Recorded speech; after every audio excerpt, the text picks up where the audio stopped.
everybody, and welcome back to Jambar in 10. I'm Rocco Latrena. And I'm Scout Nicholson. Scout, how about this weather we are having? I'm honestly getting some whiplash. I mean, we had 70 degrees one day and then snow the other. It's way too much for me. Oh yes, it is freezing. Well, enough about the weather. Scout, why don't you kick it off with the first story?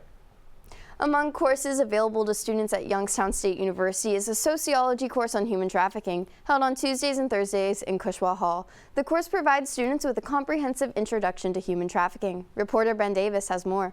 Taught by Susan Laird, director of the YSU Coalition Against Human Trafficking, the main idea behind the course was to raise campus awareness of human trafficking. This is to help people understand what human trafficking really is. The idea behind the course was to get students and other folks on campus aware of human trafficking, particularly in the state of Ohio, but across the country. I don't go globally, even though it's a global issue. I believe that knowledge is power, and when I got involved in the anti-human trafficking movement, one of the things that I was surprised at was how few people understood what trafficking was. Laird went on to explain that trafficking is a major issue in Northeast Ohio and the state overall. Ohio, it ranks fifth in the state, in the country, fifth in the country for human trafficking.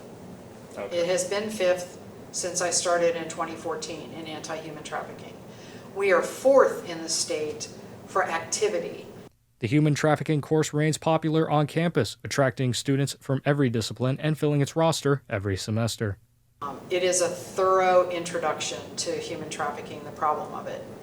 And it's since spring of 2018, it runs once a semester, fall and spring, and it fills every time. And I get students from every discipline on campus, which I think is exciting. With Jambar TV, I'm Ben Davis. Students interested can register for the class for fall 2026. The class meets in room 1519 in Cushwa Hall. Students can also join the YSU Coalition Against Human Trafficking to learn more about trafficking prevention. For over 20 years, YSU anthropology professor Matt Omansky has led student trips to Guatemala for archaeological research. This provides jobs for locals and improves their standard of living.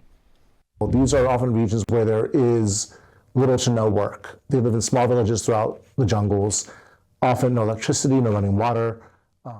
By hiring the locals, having clean water wells built, and bringing dental hygienists and child care specialists to the area, Omansky and his team strive to help people living near dig sites. Omansky's next student trip will be to Guatemala and Belize in December. Forensic science can make or break a criminal case. The consequences can be life-changing if it is misused. Aaron Laprovina, forensic science professor at YSU and detective sergeant with the Warren Police Department, said physical evidence often carries more weight than witness testimony. They weigh a lot more on physical evidence than they do testimonial. Testimonial is fraught with problems. DNA and fingerprints are often used to reveal critical details, but they aren't foolproof. The Innocence Project reports more than 375 people have been extricated by DNA evidence nationwide, with misapplied forensic science contributing to many wrongful convictions. The wrong people go to jail, plain and simple. Laprosina said transparency and objectivity are essential to investigating as lives and freedom are at stake. The Jambar has been the student voice for YSU since 1931. In its early days, reporters wrote many stories on the Greek life community on campus. The Jambar used to have a dedicated Greek editor. While the position no longer exists, Greek life has gone through many changes over the years. The Jambar published its 11th edition of Volume 12 on March 19, 1941. In this edition, various news briefs about Greek life organizations were on the front page. Stern was made an honorary member. Also, in this edition, an open house for the Phi Sigma Epsilon fraternity was set to take place 12 to 6 p.m. March 30th, the fraternity's Founders Day at 12 West Marion Avenue. In the 22nd edition of Volume 42 on this day in 1965, the Greek editor wrote a story headlined The Greek Parade. This story is about Greek life chapters concluding their rush periods. All chapters listed in the story have gone inactive with the exception of Sigma Alpha Epsilon. To find more Jambar articles from the past, they can be found in the Mogg Library archives on its website or in person. All right, everyone, thanks for sticking around with us. Stay tuned for the next half. We got a lot of sports for you. Why Youngstown State University? Why go to a school in the Mahoning Valley of northeastern Ohio, surprisingly beautiful as that may be? Why live on a campus that sits on the edge of the Rust Belt, historic and inspiring as that may be?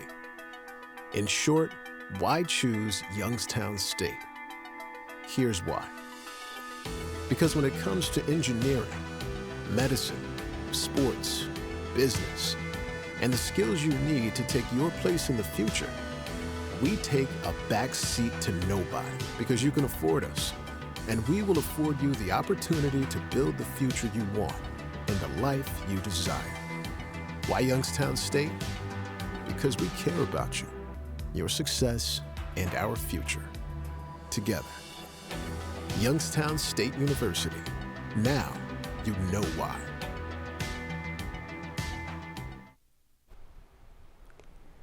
Welcome back from break. Rocco's going to kick off the second half for us. All righty, Scout.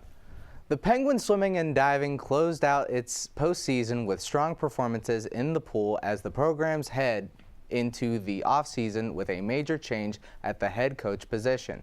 The Gwins competed in the NCAA Zone Z Diving Championship in Ypsilanti, Michigan, followed by the National Championship in Ocala, Florida.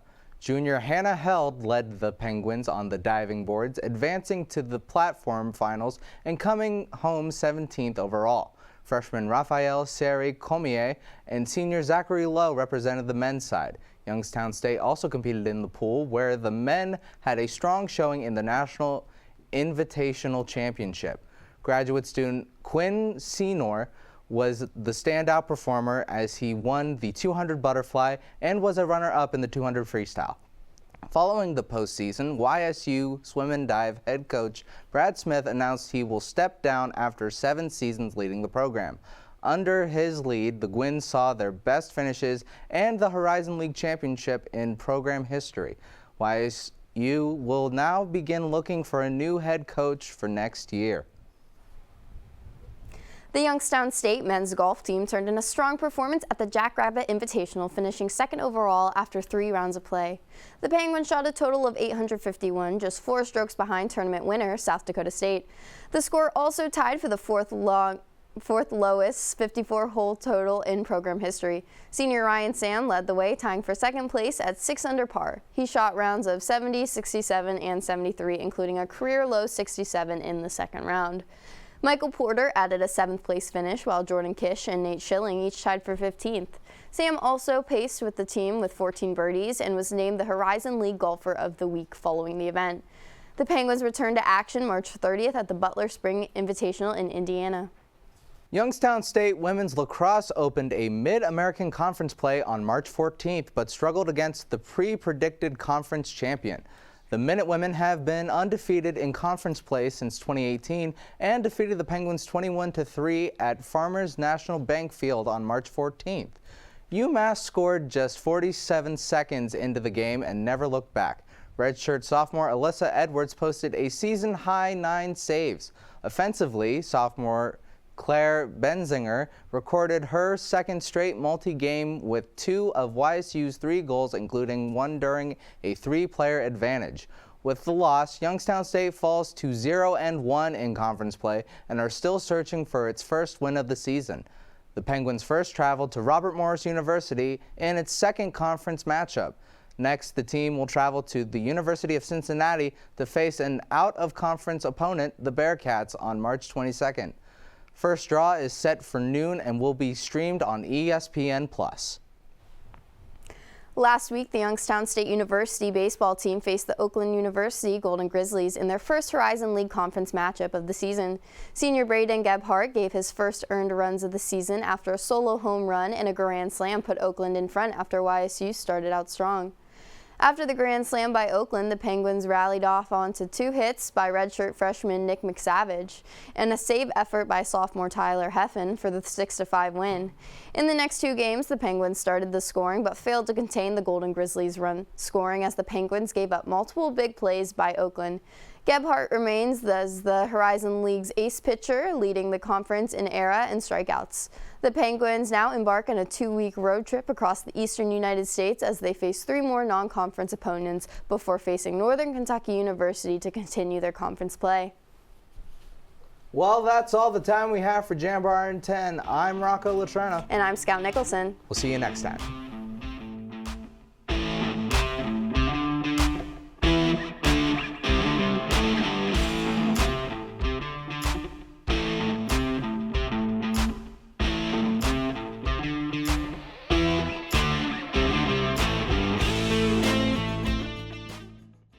Support for Jambar TV is provided in part by the YSU Foundation and the Jane F. Lamb Charitable Foundation. Thank you.